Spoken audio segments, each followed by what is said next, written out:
In the opening scene, we are shown a plane with a lot of passengers on board. The plane was flying over the ocean and heading towards its destination. All the passengers were enjoying the journey and discussing about any danger, but they did not know that a big danger was looming over them. Then a little girl asks her father, "How long will it take us to reach here?" Her father replies, "We have just passed over the ocean, son. It will take a lot of time." After this, the girl starts looking outside the window. She is shocked to see what she sees outside. Actually, she saw sharks flying in the sky. She immediately tells her father, "I saw sharks flying in the sky." Her father does not believe this and says, "Sharks are in water, how can they fly?" A man in the plane who was recording the outside scene on his camera also saw those flying sharks and captured them on camera. Now we are shown a shocking scene outside the plane. A lot of sharks were flying around the plane, and strange people were riding on them who were wearing military uniforms. Then those people jump from the sharks and attack the plane. The pilots see a big shark in front of them, which makes them unconscious. The next moment, that shark attacks them and eats them. Now the people sitting on the shark come inside the plane. Then we come to know that those people are not ordinary humans, but zombies. As soon as they enter the plane, they start firing indiscriminately, due to which many people lose their lives. The zombies then behead people. Some are killed by weapons on their faces, causing them a painful death, due to which blood is scattered all over the plane. This bloodshed was not only caused by zombies, but also by their sharks, because they were also ruthless and cruel like them. They were all extremely dangerous. A shark attacks a man and eats him ruthlessly. The zombies still don't stop. They behead someone, scratch someone's face, and give everyone a painful death. In a few minutes, they turn the plane into a horrific scene. Obviously, after so much destruction, the plane also gets destroyed. And because their purpose of killing was over, the zombies and their sharks leave from there. Now the question arises that where did these zombies and sharks come from? Who are these people? And why are they attacking people so ruthlessly? We will know the answer to this later. Now in the next scene we are shown New York City, where there is a private company that works for the U.S. Army. This company provides complete security, commanders, and soldiers to the Army. Now we see the owner of this company, whose name is Rector. He is also a professor who looks very old, as he was about 105 years old. He gives himself a strange injection, after which the company's system tells him that he is now 75 years old instead of 105 years old, which is much less than his actual age. Apparently, his age was reduced, due to which he was now able to move around a little. The work that Professor Rector could not do at the age of 105 was now restored.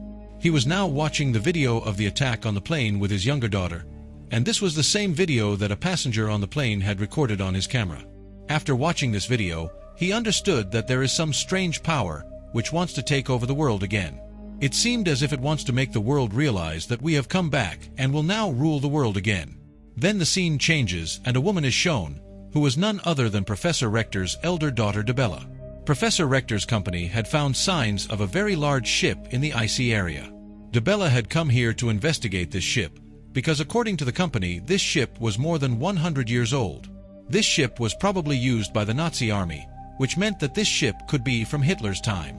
As soon as Debella reaches the ship, she is surprised to see it, because she had never seen such a big ship before. She goes inside to investigate, and there she sees many blood-soaked corpses. The next moment, all the zombies suddenly come there and attack her. Debella was wearing an army uniform, but she was very brave and also had the skill to fight. She fought the zombies bravely. She killed 2 zombies with her feet. As soon as a zombie moves to attack her, she kills it by putting some 23,000 things in its head. After this, all the zombies who were attacking her are killed. By now Debella had understood that this is not an ordinary ship, but something else. That is why she starts moving forward while hiding. A camera was also installed on Debella's suit, through which her father, Professor Rector, was able to see everything. As she moves forward, she sees a lot of ships at one place, which were of very old models, which makes it clear that they were also hundreds of years old. But when she reaches a room, the scene there was very strange. She sees thousands of zombies hanging in Nazi army uniforms. They were all connected to a machine through pipes. This was a machine that would either heal their wounds again, or if a zombie was dead, it would bring it back to life. Professor Rector says to his daughter Debella, I think this is related to their past, their history. I feel something is wrong, something is not right. So get out of there as soon as possible." Hearing this, Debla starts running away from there. Then she sees something even more surprising. She sees sharks much larger than the normal size, which were flying in the air and looked very scary, because they were also zombie sharks. Debla was watching all this when suddenly a zombie attacks her. This zombie was actually the commander of the entire zombie army. He was very powerful and skilled in fighting. He overpowers Debla and beats her very badly. After this, he gives Debla an injection, due to which she immediately becomes unconscious. But that zombie does not kill Debla, but leaves her alive and goes away from there. Now as soon as Debla regains consciousness, she quickly runs towards the air to get out of there. There she sees a lot of sharks flying in the sky. But after a while, all those sharks suddenly become invisible. That is, they are in the air, but stop being visible. Now as soon as she looks towards the ship, it starts moving forward, passing through the ice, after which it itself becomes invisible. In the next scene, we are shown the lab of Rector Company, where Debla was brought because her life was saved. But ever since she regained consciousness, she was not feeling well. Zombie-like symptoms started appearing in her. That is, she was now feeling as if she herself had become a zombie. Actually, the injection that the zombie commander had given to Debla was a zombie virus, because his aim was to make Debla a zombie too, so that more zombies join his army and they can wipe out humanity completely, and then rule the world. Now we are shown Professor Rector with his two daughters, where they are all having dinner together. At that time, Rector's younger daughter says, "You said that all this is related to your past. So tell us about your past today. What exactly happened? Because you never told us anything about your past." On this, Professor Rector starts telling her it was in 1942 when the British Army started attacking the German Army and the Nazi Army.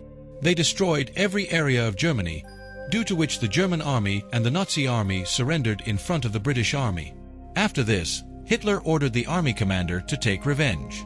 He told me to prepare such a serum or virus that would make a living person ruthless and cruel, and those who are dead be brought back to life, turning them into zombies, so that without getting tired and without feeling pain, they can face the British Army and defeat them easily. In this way, the German Army can win. And because I was a scientist in the Nazi Army lab at that time, I finally prepared that serum. But we were being attacked from all sides. There was an atmosphere of war, so I could not make an antidote for this serum. That is, a medicine which would eliminate the effect of this serum and people could return to their original state by becoming normal again.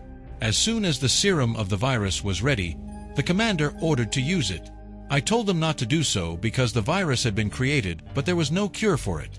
Because of this, the soldiers and people who would be given the serum would fall prey to it, and then it would be impossible to bring them back. They would become a big threat to the people. But despite knowing all this, the commander decided to use it because he did not care about anyone's life. He just had to win the war. And because I interfered in his decision, he shot me, considering me a rebel. So the professor sees himself dying and immediately uses that serum on himself. Meanwhile, the British Army attacks the Nazi Army again, which weakens the Nazi Army even more, because they had not used that serum yet. Rector says that when Hitler died in 1945, the situation in Germany worsened even more. After this, the Nazi Army and their commanders disappeared, and I came here to America. I created this company to help humanity and do good to the people, because I wanted to be a good person. After making the serum, I regretted that maybe I should not have done this. Hearing all this, both the daughters of the professor get very angry at him. They say, "You are responsible for whatever is happening today, and what happened at that time. You did a lot wrong. You tampered with nature. You wanted to turn people not like humans but like horses. And even after death, you did wrong with the dead, made them zombies. Now you have to find a solution to this." We then see the Nazi Army, which has now become zombies, attacking New York. It becomes clear that the zombie army and the sharks that have come here are actually Hitler's Nazi army, because they used this serum and virus when they disappeared in 1945.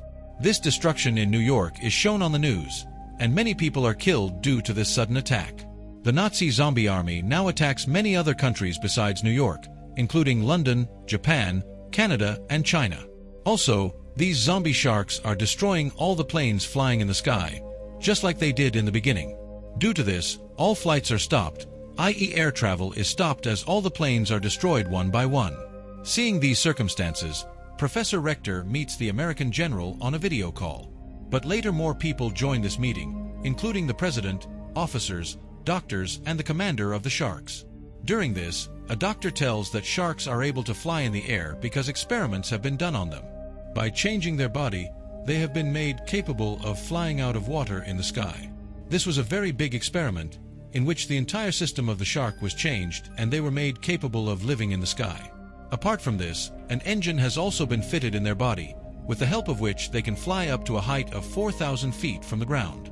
Due to this experiment, the body of the shark has become so strong and powerful that there is no means to kill them. If we have to eliminate them, then we will also have to create demons and devils like them, whom we can control and attack them. Hearing this, the officer immediately rejects this plan. He says that it is not a right solution to kill a monster by creating another monster. Because if the monster that we try to control gets out of our control, then what will we do? We should not be allowed to create a monster to deal with this problem. Meanwhile, when flights resume after a long time at the airport, there is a huge crowd there. The passengers were angry due to the delay in the flight. Then a woman sees that the flight to New York is ready, seeing which all the passengers become happy. The passengers who were going to New York board the flight. Both the daughters of Professor Rector and many other commanders start chasing that flight so that they can kill the zombies. They knew that the Nazi zombies would definitely attack this flight. This meant that the US government had deliberately sent this flight into the air. And then actually the Nazi zombies proceed to attack that flight. All the passengers sitting inside the flight were unaware of any danger. But when they start seeing zombies, people start screaming in fear. Zombies and sharks attack the flight. As usual, this time too they shoot indiscriminately and kill a few people first. They gouge out someone's eyes, rip open someone's stomach, and kill them mercilessly. They also chop off the heads of many passengers, causing the flight to catch fire. As some people try to escape, they fall off the flight. Some poor people become victims of the zombies. Now the flight is completely destroyed and starts falling towards the ground. On the other flight, the commander gives a box to the rector's daughter and says that it contains an antidote to the virus. Rector had also made it because he was afraid that Debla might also become a zombie and go out of his control. Then his daughter talks to her father Rector and says, "If you had made this antidote earlier, perhaps everything would have been fine today. The world would not have been in such a big trouble. And what did you do today? You turned innocent people into zombies and did a very wrong thing," Rector's daughter said angrily. To this, Rector admits, "Yes, I admit that we made a very bad decision. But we had no choice. Without this, we would never have been able to reach the zombies. And what I am going to do now, I never even thought of it. But without this, it is impossible to face them." During their conversation, the Nazi zombies suddenly reach their plane. They were about to attack when Debla, who had now become a zombie, goes and opens the door of the plane. After this, all the zombies enter the plane and start attacking. The commanders try to fight the zombies, but they were so dangerous that it was not easy to fight them. The zombies make all the commanders their prey one by one. Outside, sharks were also destroying the plane. This meant that the Nazi zombies had completely dominated them. Now Debla, who had become a zombie, shoots at the leader of the commanders and then starts fighting with the rest of the commanders. Seeing this, Rector's other daughter quickly takes out the antidote and puts it on her sister Debla's neck. The outside scene is seen where a giant shark comes, which was bigger and more powerful than Rector's daughter. This shark was actually created by Rector and he was controlling it. He had said, "I will also create a monster." That is, he created another monster to kill the monsters. Rector controls that shark and kills those sharks with bullets and bombs. That shark was so big that the rest of the sharks had to eat it. Debla gets completely cured due to the antidote. All the dead zombies and sharks start falling into the water. Seeing this scene, the army general becomes happy because he was waiting for this. Rector also becomes happy because the mission he started against the zombies was successful. After this, we are again shown the scene of the Nazi ship, the same ship in which Debla went in the beginning. This was the same Nazi army whose commander was ordering to destroy the world. This makes it clear that Rector and his team did not win this war by killing zombies and sharks, but the real war will start now. This war will be very big, because there will be monsters on both sides, and Rector will create one monster after another to fight them. Because he is a scientist, he has such a power that he can neither grow old nor will ever die. Remember, he also injected the serum virus on himself, after which he was cured by the antidote, but a different power came in him, and now he keeps reducing his age by injecting. As he had decided, he will help the world, save humanity, and for this he will do anything. And the film ends here.